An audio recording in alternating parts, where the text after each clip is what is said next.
తెలంగాణ రక్షణ సేన చీఫ్ కవిత hot comment చేశారు. సీఎం రేవంత్ అబద్దాల కోరు అనే ఆయన అన్ని పచ్చి అబద్దాలే చెబుతారంటూ ఆరోపించారు.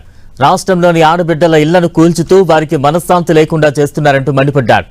మహిళలకు 100 రూపాయల చీర ఇచ్చి వారిని కోటీశ్వర్లను చేశారంటూ అబద్దాలు చెబుతున్నారని ఆగ్రహాన్ని వ్యక్తం చేశారు. వెలుగుమట్ల, పరిగి, RRR బాధితులకు వెంటనే న్యాయం చేయాలంటూ ఇవాళ గవర్నర్ను కలిసి వినతిపత్రం అందించారు కవిత. ముఖ్యమంత్రి గారు ఏదో 100 రూపాయల చీర ఇచ్చేసి మొత్తం తెలంగాణలో ఉన్న ఆడబిడ్డలందరికీ న్యాయం చేశానని చెప్పి మాట్లాడితే అది అన్యాయం.